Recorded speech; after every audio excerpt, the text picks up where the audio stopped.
Meus irmãos, eu queria iniciar essa noite dizendo para vocês que o texto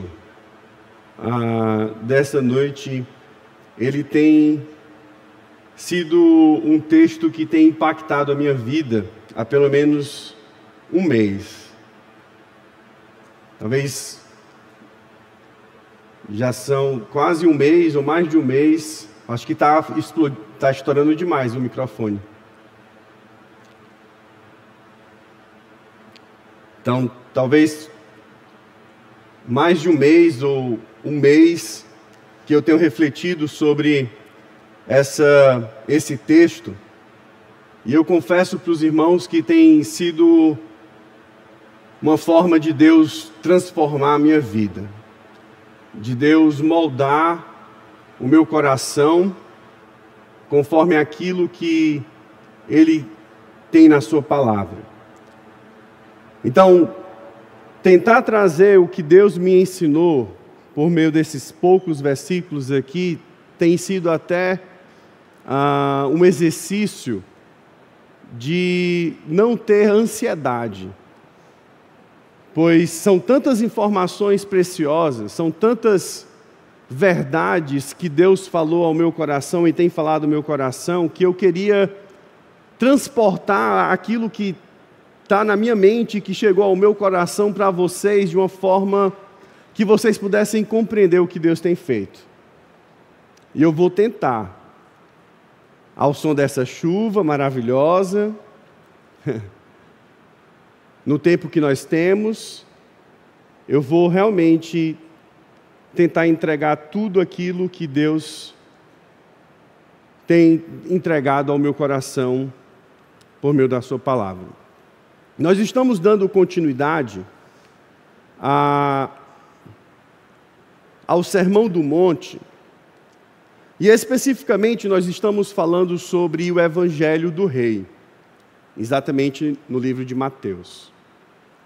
E no Sermão do Monte nós vamos perceber Jesus construindo uma visão do reino e deixando bem claro esta visão, desde o capítulo 5, verso 1, onde ele trata sobre o caráter, a característica daqueles que pertencem ao reino. Eles são bem-aventurados, eles são felizes, eles são pessoas que têm um coração transformado por meio de Jesus. Depois Jesus ele segue progredindo dentro da sua linha de raciocínio, e agora em Mateus capítulo 5, verso 13, verso 16, ele mostra que os discípulos de Jesus, ou aqueles que pertencem ao reino, eles possuem uma missão. Essa missão, ela se destaca porque aqueles que pertencem ao reino têm um coração transformado. Os súditos do reino são ou devem ser sal e luz neste mundo. Depois de vermos isso em Mateus capítulo 5, verso 13 a 16, nós passamos para Mateus capítulo 5, do 17 a 18, onde vimos a justiça do reino. E vimos que a nossa justiça deveria ser muito maior do que a justiça dos hipócritas, dos fariseus. A nossa justiça, ela não inicia na parte exterior da nossa vida, mas ela começa no interior, no coração transformado. No último domingo, pastor Randall, ele iniciou sobre a prática da justiça. Então, Jesus trabalhou o caráter daqueles que pertencem ao reino, depois ele mostrou a missão daqueles que pertencem ao reino, ele mostrou mais claramente como a justiça do reino funciona, e agora ele está mostrando na prática como deve ser essa justiça. Essa justiça, inclusive, ela precisa ser uma justiça de boas obras diante dos outros. Essa justiça, ela precisa ser vista por eles.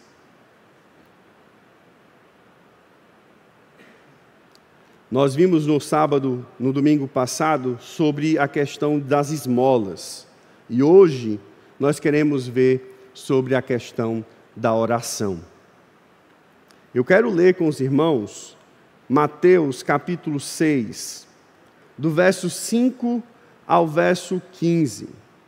E nós vamos ver como Jesus mostra e expõe o coração dos súditos de Deus em relação à oração. Ele vai nos mostrar que a oração não se trata de um espetáculo, mas de uma relação sincera com o nosso Deus. Mateus capítulo 6, do verso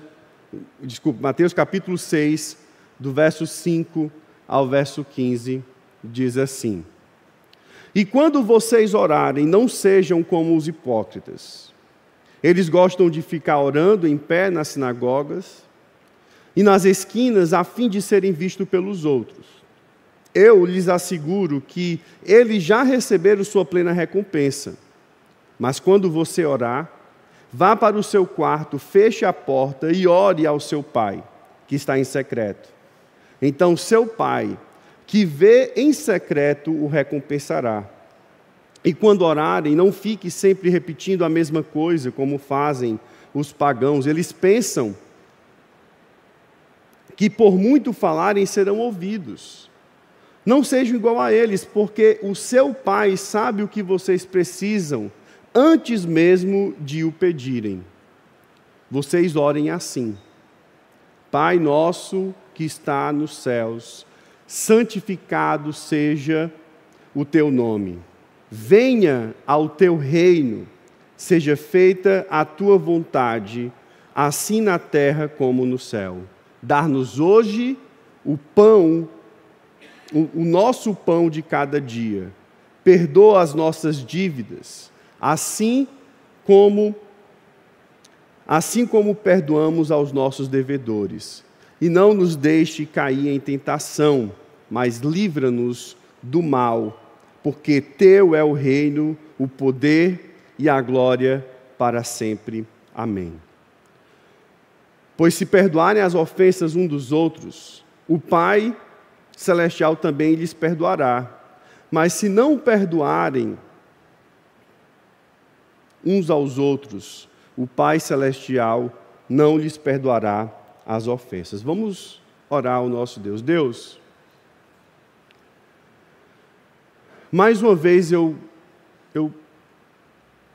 rogo pela tua presença. Eu suplico, ó Deus, para que o Senhor esteja entre nós, para que o Senhor fale aos nossos corações e a tua palavra seja plantada em nossas vidas. Que sejamos transformados, ó Deus, nos transforma por meio do teu Espírito. Faz a tua vontade, estabelece o teu reino e perdoa, ó Deus, os nossos pecados. Nos ajuda durante esse tempo, para que seja a tua palavra proclamada esta noite. Seja o teu Espírito falando aos nossos corações, para que sejamos homens e mulheres de oração, avivadas, ó Deus, pela tua palavra. Essa é a nossa oração. Em nome de Jesus. Amém. Jesus, ele começa aqui nos mostrando a condição do coração, a condição da oração no reino.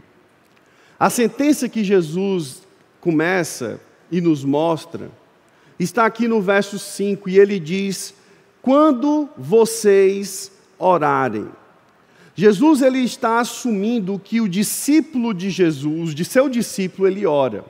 Ele pressupõe que a oração faz parte daqueles que pertencem ao reino dos céus.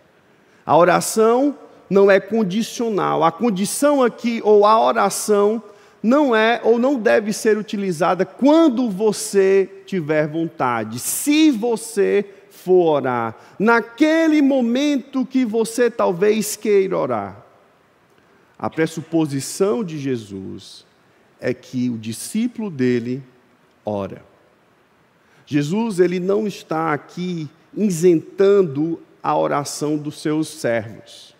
Ele não está aqui retirando ou dispensando de nós uma vida de oração. Na verdade, nesse texto nós vamos ver Jesus trabalhando a intenção correta. qual a intenção que devemos ter, qual a motivação que deve ter em nossos corações quando estamos orando. Então, quando nós orarmos, nós precisamos ter a motivação correta. Jesus irá nos mostrar nesse texto que acabamos de ler que a oração é um ato de um coração regenerado, um ato natural daquele que foi alcançado pelo Senhor Jesus Cristo. A oração é aquele ato íntimo de conversar, de se colocar diante de Deus. E isso é esperado para todo aquele que nele crê. Então Jesus começa nos mostrando a condição da oração no reino. Ele pressupõe que nós oramos e que continuamos orando constantemente.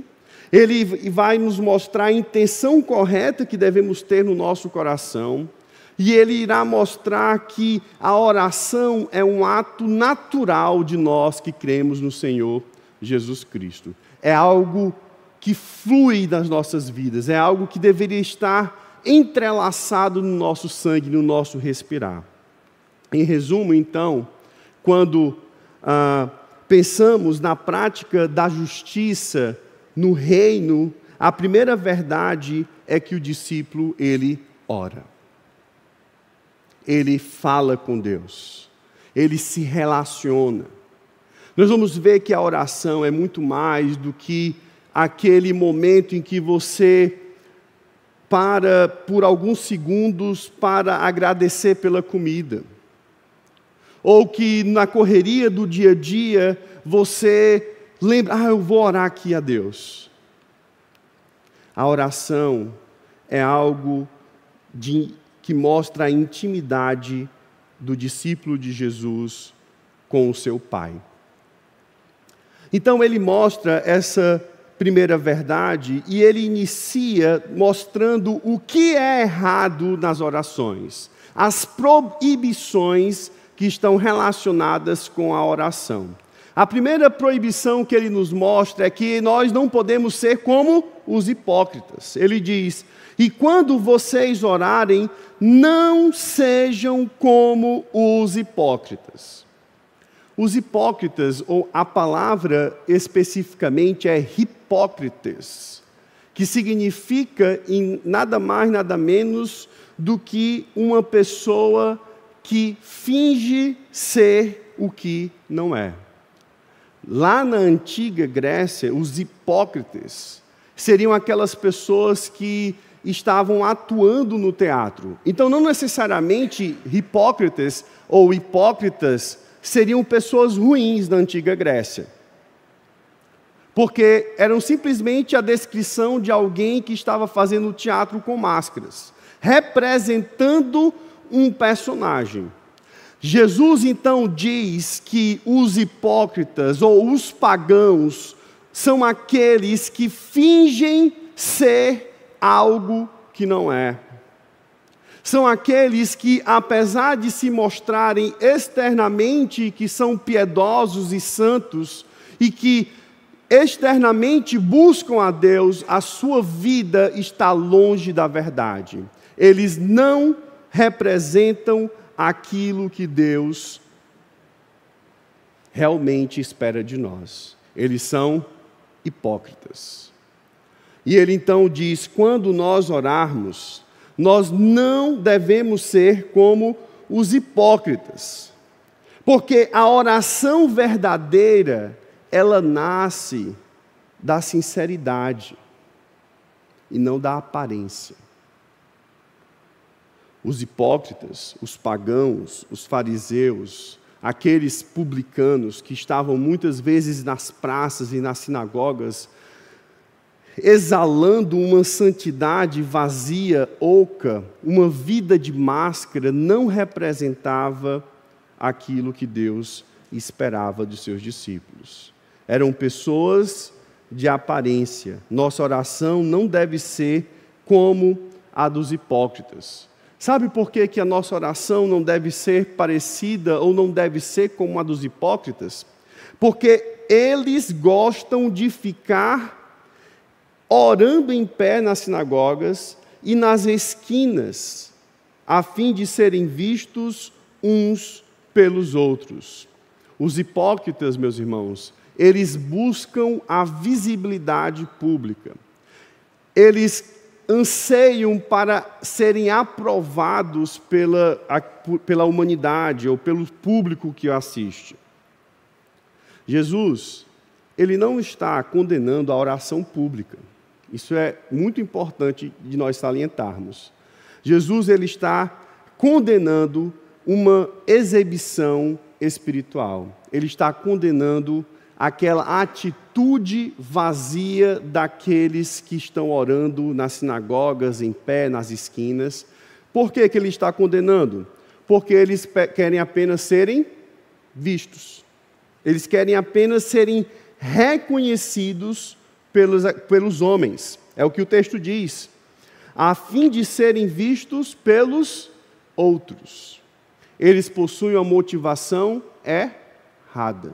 Os hipócritas são aqueles que possuem uma falsa religiosidade. O alvo de suas orações não é Deus. O alvo de suas orações é o reconhecimento humano. Eles querem ser vistos. É interessante que a palavra ser visto, o verbo, é este verbo aí, theomai, que significa nada mais, nada menos do que alguém que quer ser contemplado publicamente.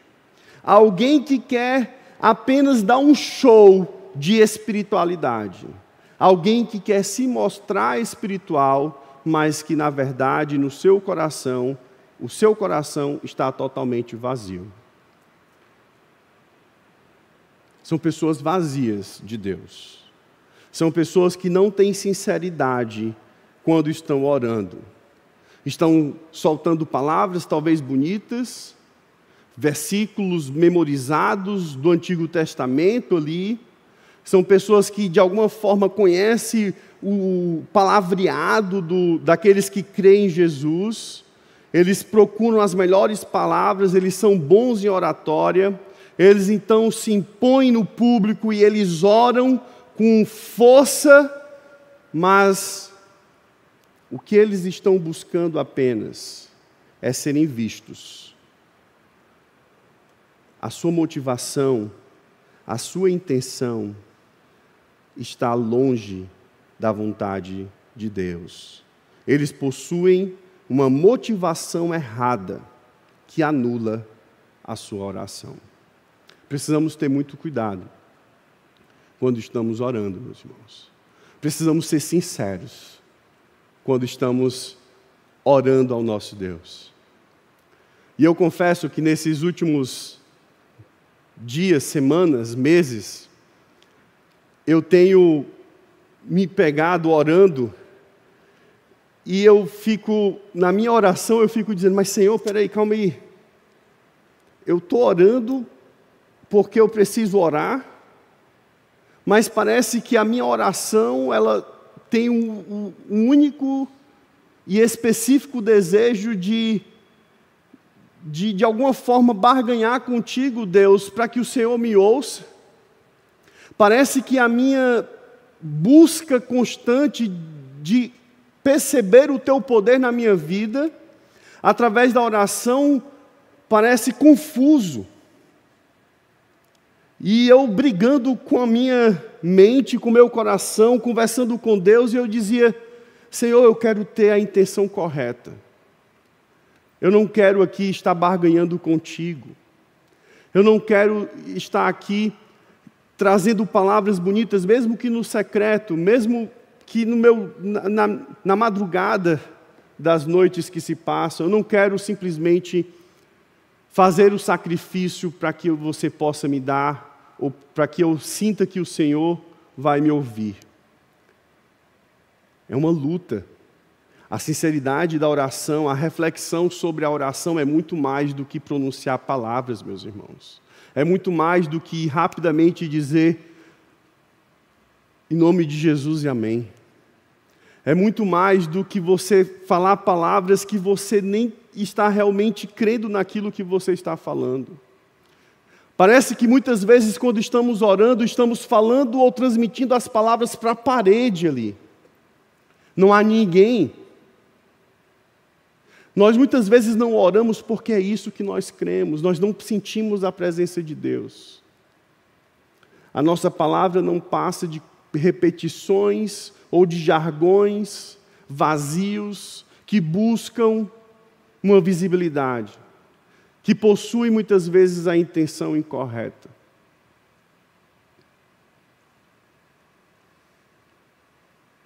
Precisamos ter a motivação certa. E os fariseus, os hipócritas, eles tinham reconhecidamente por Jesus motivações erradas. Eles queriam apenas serem vistos pelos outros. Jesus, ele, diante da hipocrisia, ele traz a sentença para esses irmãos, ou para essas pessoas. Ele diz no verso 5 ainda, na última parte, ele diz: eu lhes asseguro que eles já receberam sua plena recompensa. Jesus faz uma declaração direta aqui aos discípulos, para os discípulos, a respeito dos hipócritas. Essa declaração traz, de certa forma, o juízo de Deus para aqueles que têm a motivação errada. Ironicamente, Jesus dá a eles o que eles merecem. O que eles querem? Eles querem a recompensa terrena. Eles oravam para serem vistos. E o que Jesus está dizendo? Eles serão vistos. Vocês serão contemplados pelo público. Jesus está dizendo: eu lhes asseguro, meus discípulos, estes, os hipócritas, eles já receberam sua plena recompensa. Eles queriam ser vistos? Eles só terão isso. Por que eles só terão isso? Porque eles buscavam a aprovação humana e não a aprovação divina. Jesus, ao mesmo tempo que está nos instruindo em relação da oração, ele começa pressupondo que nós oramos, que o discípulo de Jesus, na prática da justiça, no reino dos céus, ele não é alguém a par da oração. Ele constantemente está orando, mas a sua oração ela não pode ser da mesma forma do que a dos hipócritas, que são pessoas que fingem ser aquilo que não é. Eles buscam recompensas terrenas, eles buscam aprovações humanas, e estas coisas que eles buscam, Jesus está dizendo, eles receberão, eles serão recompensados por aquilo que buscam. Mas quando nós orarmos, Jesus agora começa a dar a instrução positiva. Quando você orar, vá para o seu quarto. Fantástico isso, né? A contraposição da ideia aqui é bem forte, mas a gente acaba achando que Jesus está falando especificamente de um lugar.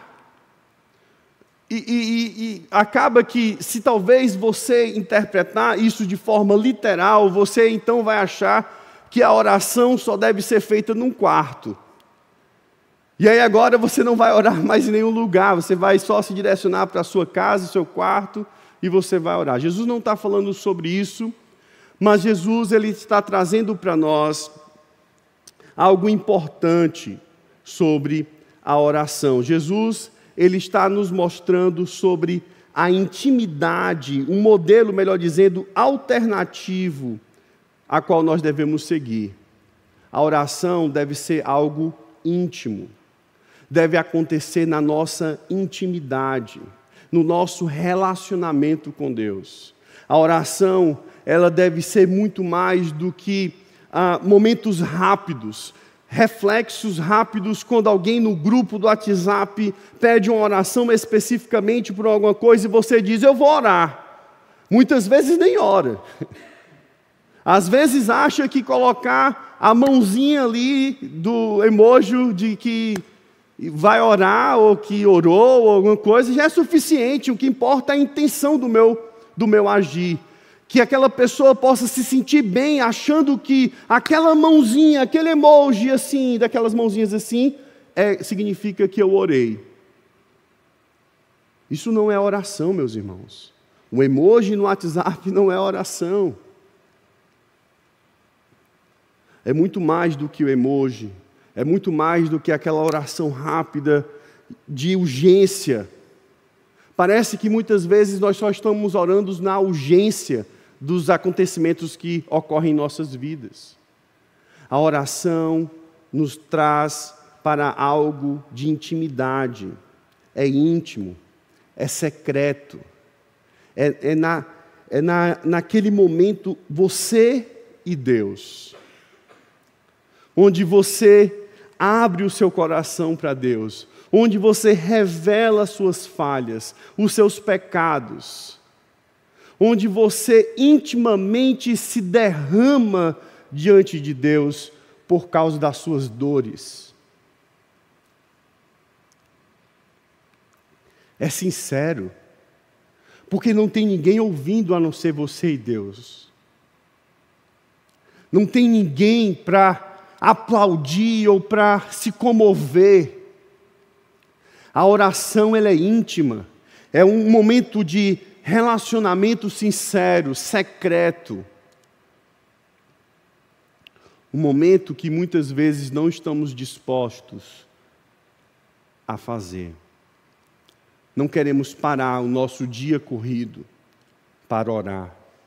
Reclamamos porque não temos tempo. Nosso trabalho toma o tempo para que nós pudéssemos orar. Não conseguimos acordar cedo porque, enfim, precisamos trabalhar às 7 horas.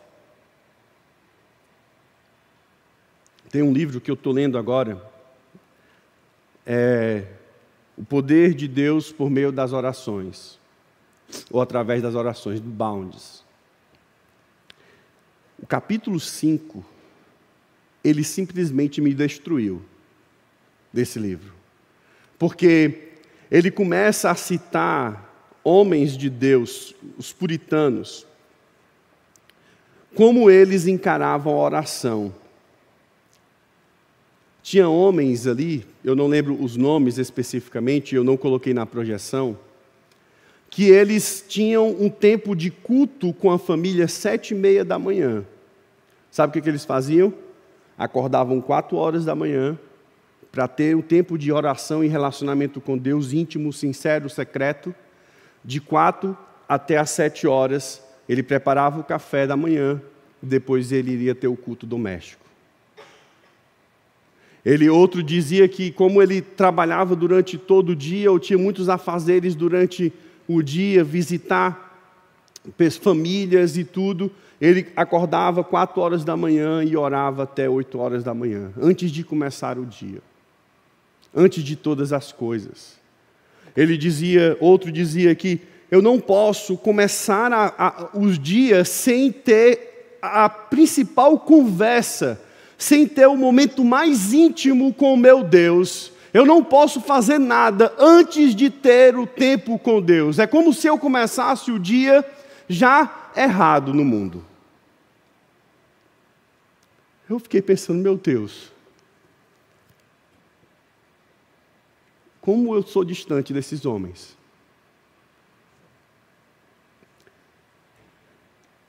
O ir para o quarto, meus irmãos, vem dessa palavra tameion, que não significa especificamente um lugar ou um espaço físico, mas é um lugar de encontro com o Pai. É um lugar espiritual. É o lugar onde você vai parar e você intimamente vai se relacionar com Deus.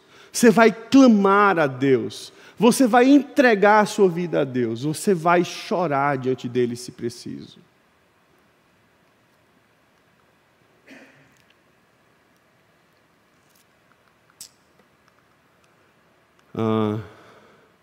Depois disso, Depois de ele dar essa instrução, no verso 6, quando ele diz: mas quando você orar, vá para o seu quarto, feche a porta, ore ao seu pai que está em secreto. Então seu pai que vê em secreto o recompensará. Jesus agora, a partir do verso 7, ele começa a nos instruir sobre o conteúdo da oração. Ele começa nos dizendo, no verso 7, que nós não podemos ficar repetindo as mesmas coisas. Jesus está alertando aqui a ideia de que por o muito repetir, ou repetir de forma mecânica e vazia, nós vamos convencer ou nós vamos fazer com que Deus nos ouça. O pagão, ele tinha a ideia de que a forma, a repetição, a forma mecânica e vazia de fazer as orações era o que deveria acontecer para que Deus pudesse descer do seu trono e ouvir o seu clamor e dessa forma respondê-lo. Jesus ele diz: não fiquem sempre repetindo as mesmas coisas como fazem os pagãos. Por que não podemos ficar fazendo isso? Porque eles pensam que por muito falarem serão ouvidos. Eles acham que podem manipular a Deus. Jesus não está falando do clamor contínuo. Jesus não está dizendo que só podemos orar uma vez e nunca mais orar. Jesus está dizendo que os pagãos, eles tinham orações vazias, palavras memorizadas e decoradas na sua boca, que apenas repetia como se fosse um mantra. Eles queriam, por muito repetir, perdão dos seus pecados. Eles queriam, por muito repetir, que Deus ouvisse a sua prece. Eles queriam simplesmente manipular a Deus. Eles pensavam que era por muito falar que Deus iria responder suas orações. É uma ilusão da religiosidade achar que Deus pode ser manipulado. Eles pensam que podem fazer isso, mas Deus diz que não. Ele ainda diz no verso 8, não sejam iguais a Ele, porque o seu Pai sabe o que vocês precisam antes mesmo de pedir. E Deus responde à necessidade, meus irmãos. Ele não responde ao desempenho vazio. Ele sabe as nossas necessidades. E ao mesmo tempo que Ele sabe as nossas necessidades, Ele nos ordena ou Ele espera que nós, como súditos dEle, como discípulos dEle, estejamos em contínua oração. A palavra nem chegou à boca e tu, Senhor, já sabes toda. Deus conhece as nossas petições, as nossas necessidades. Ele não será manipulado. E então, a partir do verso 9, Jesus começa o Pai Nosso e ele começa com uma ordem. Ele diz, vocês então orem assim. Esse modelo de Jesus não é uma fórmula para que nós oremos sempre com essas mesmas palavras. Nós temos aqui um modelo de oração. E nessa oração, a primeira coisa que Jesus nos mostra é para quem nós devemos orar, a quem nós oramos. A oração do Pai Nosso, então, inicia nos mostrando a quem nós devemos orar. Nós oramos ao Pai. Como é que começa a oração? Pai nosso que está nos céus. 3 verdades nós temos aqui, 3 informações nós temos aqui. Que a primeira é que nós invocamos a Deus. Quando nós falamos Pai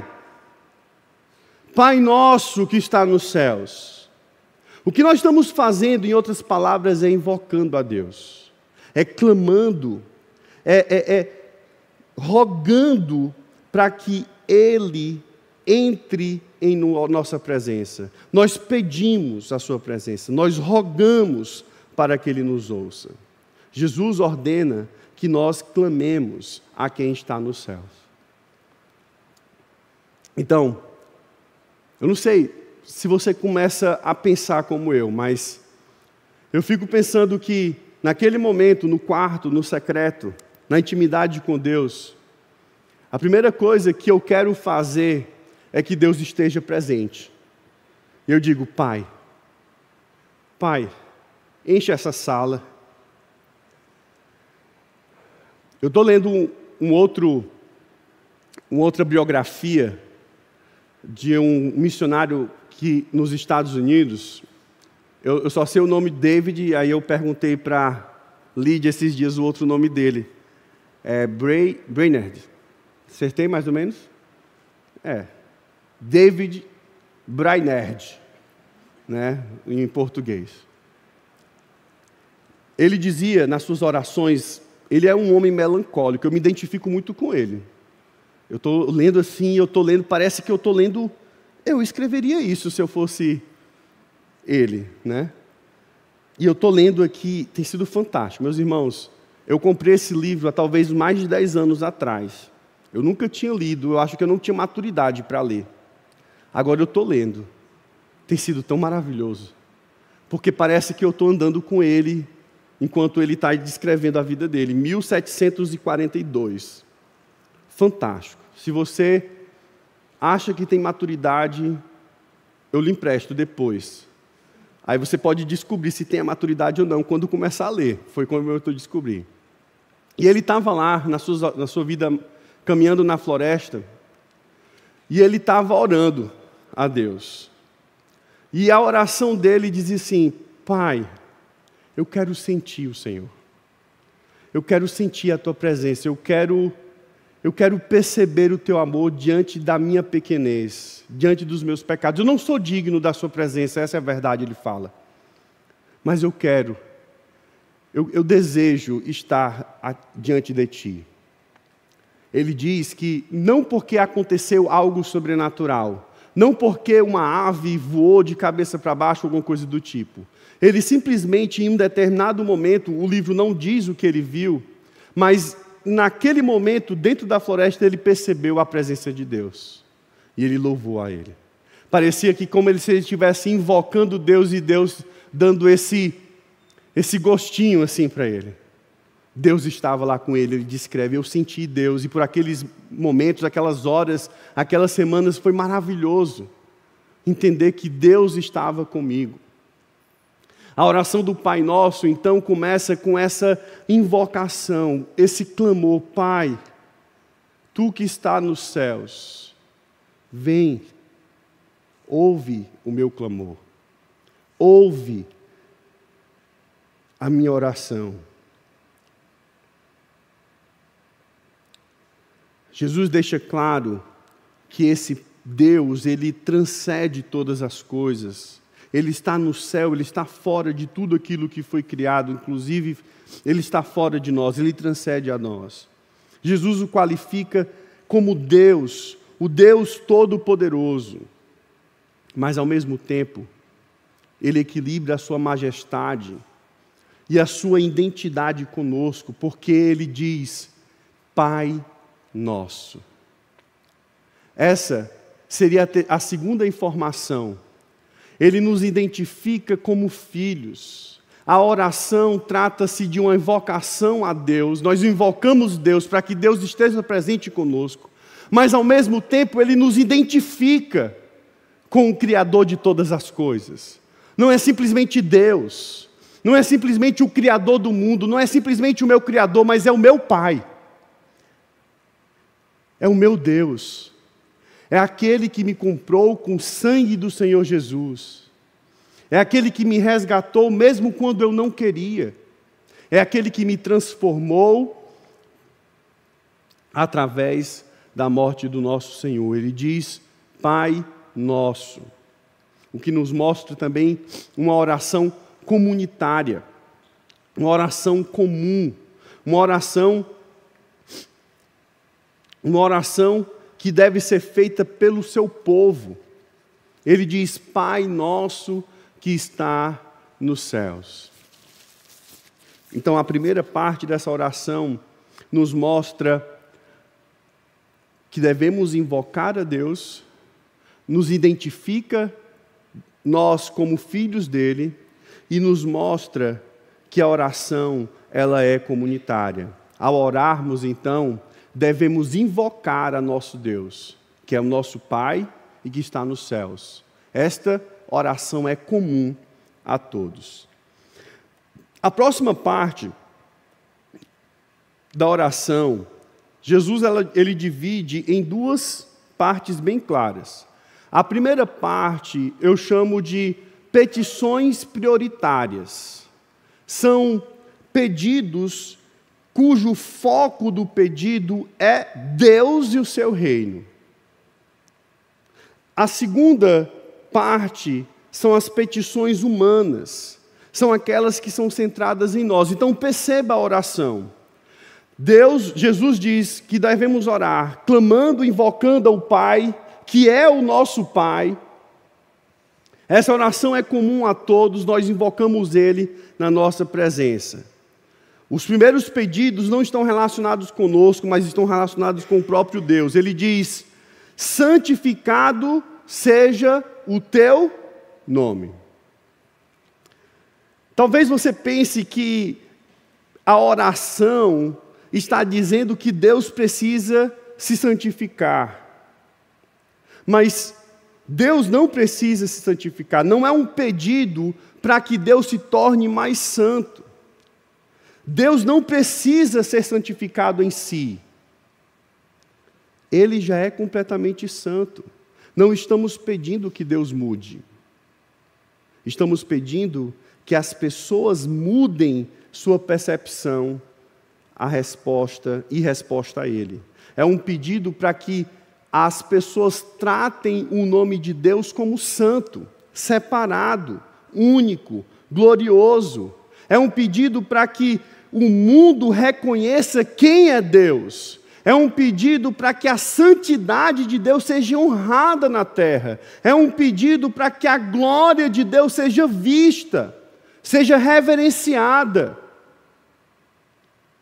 A nossa oração é para que o mundo reconheça que Deus de fato é santo. Pai nosso que estás no céus, santificado seja o teu nome. Mundo, reconheça a santidade de Deus. O segundo pedido está no verso 10. Jesus ele diz: venha o teu reino. Venha o teu reino.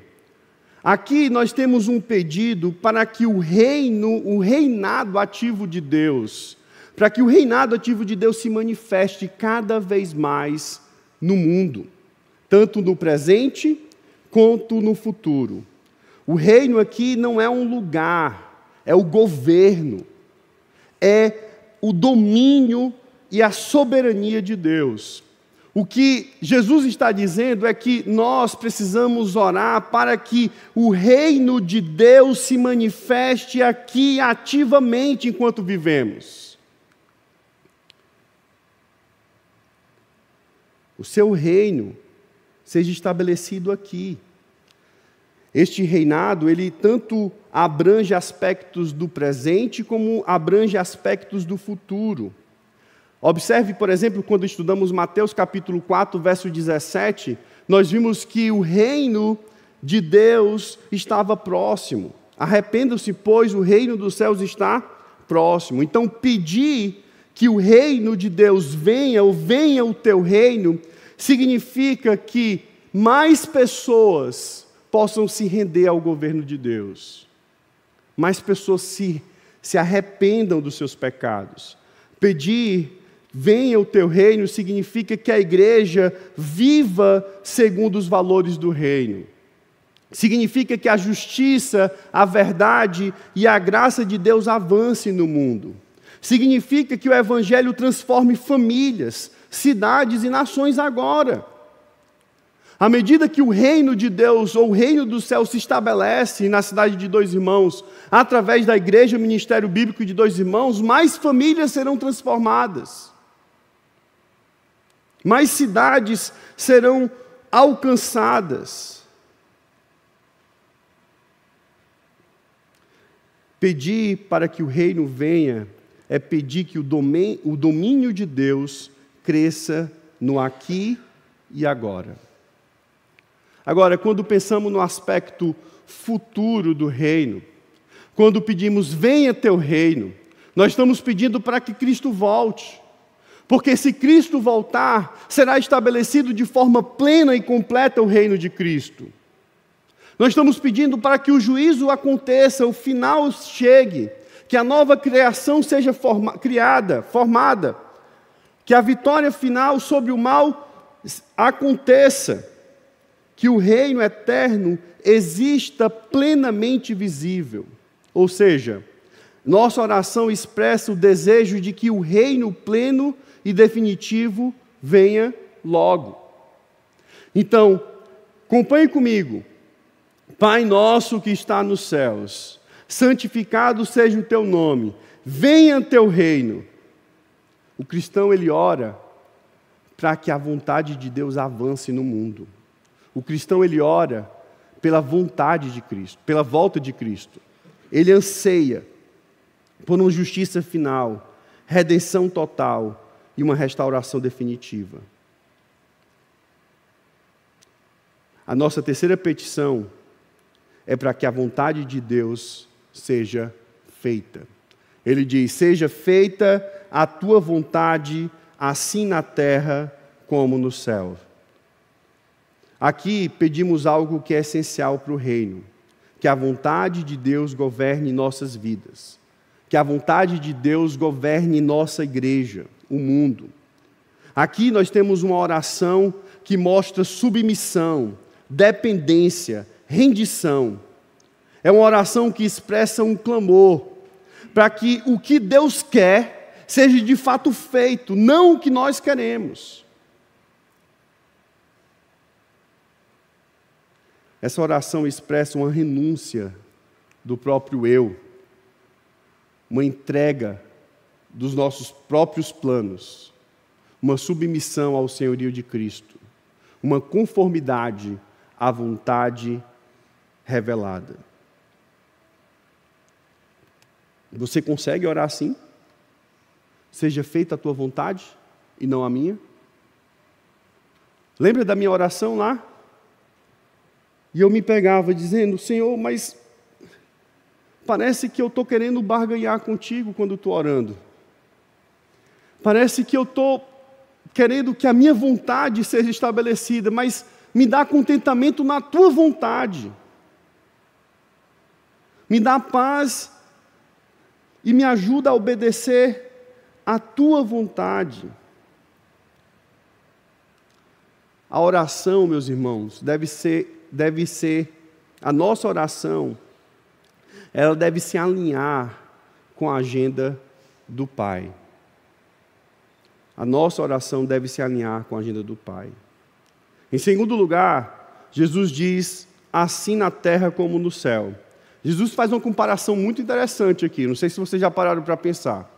Ele diz, seja feita a tua vontade, assim na terra como no céu. Como a vontade de Deus é feita no céu?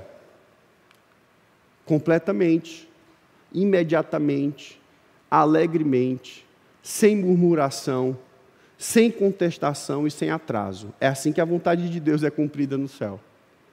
O que Jesus está dizendo? Ele está dizendo para nós orarmos para que a nossa vontade, ou a vontade de Deus, seja feita, e seja feita da mesma forma que é feita no céu. Quando estivermos no céu, como é que nós vamos obedecer ao nosso Deus? Pela metade? Completamente. Será que nós vamos nos atrasar para cumprir a vontade de Deus? De modo nenhum. Será que nós vamos contestar? Mas Senhor, por que o Senhor fez isso comigo?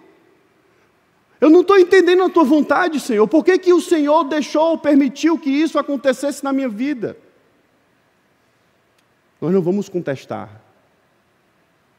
Nós vamos nos alegrar com a vontade dEle. E é tão difícil, não é?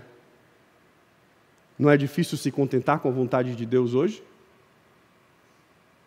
Não é difícil você se alegrar com a vontade de Deus em determinadas circunstâncias da sua vida hoje? Ou é só para mim que é difícil? É difícil cumprir imediatamente a vontade de Deus que é revelada nas Escrituras hoje? É difícil, meus irmãos. E a oração de Jesus é: Senhor, seja feita a tua vontade, assim na terra como é no céu. Da mesma forma, Senhor, transforma a minha vida, para que eu me alegre nas circunstâncias difíceis, para que eu não conteste aquilo que eu acho que deveria ser diferente, para que eu haja de forma imediata, mesmo quando eu acho que não deveria fazer, para que eu não me atrase em cumprir a tua vontade. A petição aqui é para que a vontade seja feita na terra com a mesma disposição. Pai nosso, que está no céu, santificado seja o teu nome. Venha o teu reino. Estabelece aqui, enquanto vivemos, mas volta logo, Jesus. Faz com que nós cheguemos ao fim, mas seja feita a tua vontade. Assim, na terra como no céu, que nós possamos completamente te obedecer, de forma imediata, alegre, sem contestar, sem atrasos. Que nós possamos ter a mesma disposição celestial. A oração, ela nos treina a desistir da nossa vontade. A oração cristã não exige, ela se rende. A oração molda nossa obediência diária. E aí nós transitamos para a segunda parte, que são as petições humanas. E eu vou acelerar um pouco, meus irmãos. Nós começamos um pouco atrasado hoje. Depois das 3 petições totalmente focadas em Deus, ele começa então a focar as petições nas provisões diárias. A primeira delas trata-se da provisão diária. Ele diz: dar-nos hoje o pão, dar-nos hoje o nosso pão de cada dia. Aqui Jesus está nos ensinando a ter uma dependência diária e humilde. A expressão no grego aqui, meus irmãos, traz uma ideia de um alimento básico. Pão seria tudo o que é necessário para a vida. O alimento, o trabalho, o sustento físico, as condições básicas de sobrevivência. O pedido aqui, no final das contas, é: sustenta-nos hoje com o que precisamos para viver. A oração molda, então, os nossos desejos com aquilo que é, de fato, essencial. O termo pão de cada dia significa pedir o que é necessário para o dia. É essencial para a vida. Deus, Ele não está nos prometendo o que precisamos. Deus nos promete o que precisamos, não necessariamente o que desejamos. A oração, então, molda os nossos desejos. A oração cristã combate a ansiedade. Você já consegue orar? Como é que você ora? Senhor, me ajuda a pagar as contas do mês todo. Né? Ou, Senhor, me dá o pão de hoje. Me dá o que é necessário para a vida. Como é que nós oramos?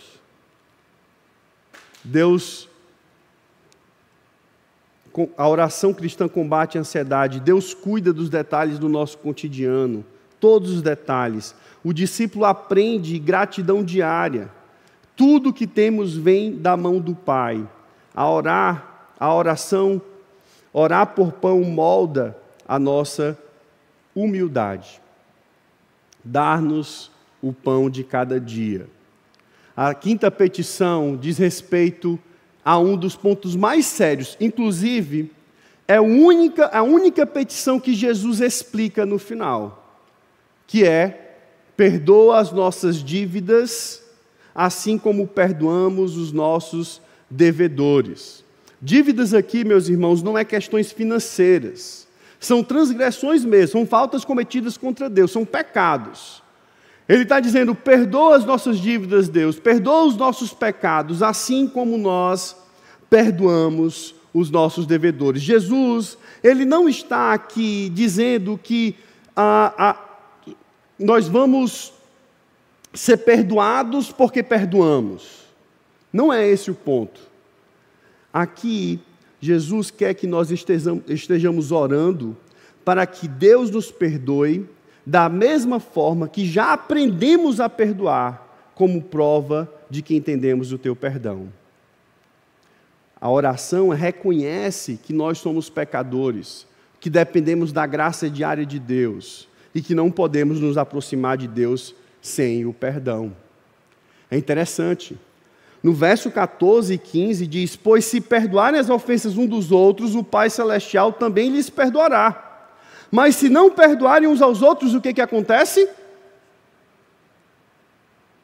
O Pai Celestial não lhes perdoará. A falta do perdão bloqueia a nossa comunhão com Deus. Você tem alguém para pedir perdão? Ou para perdoar? Busque.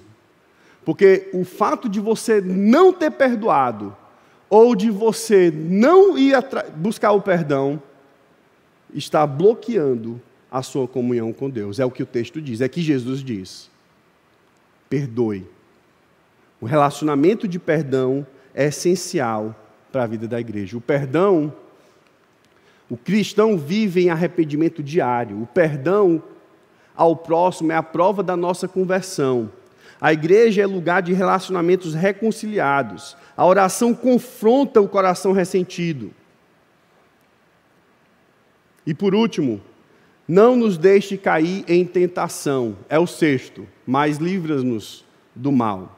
Aqui, a petição é uma petição de proteção da queda e de livramento.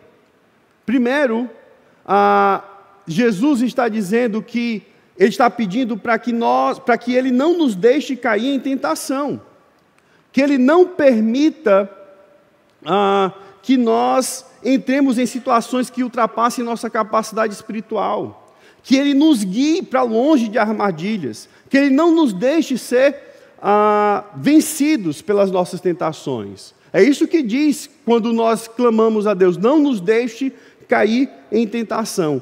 Por outro lado, acho que eu passei aqui correndo, mas livra-nos do mal também significa um livramento depois do ataque. Esse mal pode ser tanto pecados, como também pode ser o próprio Satanás. Ele está dizendo: nos livra de pecarmos, da queda, da corrupção, da injustiça, ao mesmo tempo que ele diz: nos livra de Satanás, de sua influência. No final das contas, meus irmãos, a oração cristã, ela é o quê? A oração cristã é uma arma de guerra espiritual. Não apenas contra emoções, mas contra realidades espirituais. Ele diz: não nos deixe cair em tentação, mas nos livra do mal. Por quê? Teu é o reino, o poder e a glória para todo o sempre. Eu sei que foram muitas informações aqui. Não era do jeito que eu queria. Mas tem algumas aplicações que eu gostaria que você lembrasse. Deus não quer palavras bonitas. Ele quer sinceridade do coração. Deus espera que você ore tendo um relacionamento íntimo com Ele. O Pai Nosso não é uma rotina que devemos decorar. É o modo de viver no reino de Deus. E a oração do reino alinha nossa vida com a vontade do Pai, não o Pai a nossa vontade. Nesse mesmo livro que eu estava lendo, para encerrar, o autor começou dizendo assim: O homem, ele busca os melhores métodos. A igreja busca os melhores métodos para fazer aquilo que agrada a Deus. Mas Deus busca os melhores homens. Sabe o que isso significa? Deus, Ele está buscando homens e mulheres que buscam relacionamento com Ele, que querem se submeter à sua vontade, que deseja que o reino dEle venha, que clama diariamente por suas provisões, que pede perdão pelos seus pecados e que ora pedindo para não cair na tentação e ser livrado do mal. Vamos orar.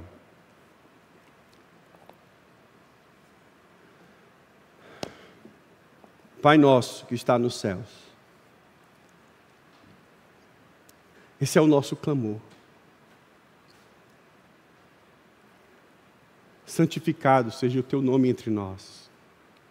Que o povo conheça e se submeta à tua vontade. Venha o teu reino. Estabelece, ó Deus, entre nós como pontes para que as pessoas te conheçam. Seja feita a tua vontade entre nós. Dar-nos o nosso pão de cada dia. Perdoa, ó Deus, as nossas ofensas, as nossas dívidas, assim como nós também temos perdoado os nossos devedores. Não nos deixa cair em tentação, mas nos livra do mal, porque teu é o reino, o poder e a glória. Amém.